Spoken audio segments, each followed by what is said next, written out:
Late one foggy night, David wandered into the old cemetery on the outskirts of town. The gates creaked as they opened, welcoming him into a place long forgotten by the living. He wasn't there for any ordinary reason. Rumors had swirled for years about the spirits that still roamed, seeking revenge, trapped between worlds. As David passed rows of weathered tombstones, he felt a chill that crawled up his spine. The moonlight flickered, as if something dark was shifting in the sky above. Suddenly, the ground beneath him seemed to groan, and an eerie whisper drifted through the air. It called his name. David. He froze. His breath caught in his throat as he spun around, but no one was there. The only sound was the distant rustle of the wind through the trees. But the whisper came again, louder this time and more insistent. David panicking, he started to walk faster, his footsteps echoing unnaturally through the stillness. Then, out of the corner of his eye, he saw movement, something shifting among the gravestones. A shadow, impossibly tall, drifted across the ground. Heart pounding, David broke into a run, but no matter how fast he went, the whispers followed. When he reached the gate, it was locked. The cold metal refused to budge. Behind him, the shadows gathered, pulling themselves into a single form of figure dressed in ragged burial clothes. Its face, gaunt and hollow, was that of a man long dead. "You shouldn't have come here," the figure rasped. "Now, you will never leave." And in that moment, David knew the cemetery had claimed another soul. David's pulse thundered in his ears as the figure edged closer, its lifeless eyes fixed on him. The air grew thick, suffocating, and the temperature plummeted, his breath now visible in short, terrified bursts. Desperation clawed at his mind, had to escape. "Please," he gasped, backing up against the locked gate. "I didn't mean to disturb anything. The figure's mouth twisted into a grotesque smile, a chilling imitation of life. Its voice was a dry whisper, like leaves scraping against a gravestone. "You belong to us now. The dead never forgive those who enter uninvited." David frantically rattled the iron gate, but it held firm. His thoughts raced, searching for any way out. That's when he remembered the old crypt near the center of the cemetery, the one rumored to hold a secret passage. Maybe it was his only chance. Without hesitation, he bolted toward the crypt, the ghostly figure gliding behind him, relentless and silent. The ground seemed to shift beneath his feet, as if the cemetery itself was trying to trap him. When he reached the crypt, its door was ajar, as if it had been waiting for him.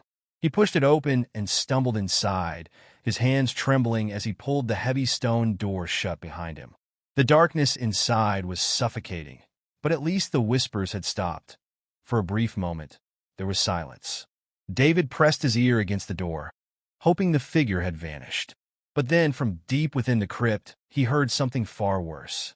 A low, guttural growl echoed through the chamber. David turned slowly, his heart dropping. There, in the shadows, a pair of glowing eyes stared back at him. Whatever was in the crypt wasn't human, and it wasn't alone. David's breath hitched as the glowing eyes moved closer, revealing the shape of a hulking, shadowy creature. Its jagged claws scraped against the stone floor, the sound piercing the heavy silence. The crypt's air grew colder, the kind of chill that seeped into his bones. Backing up, David's mind raced.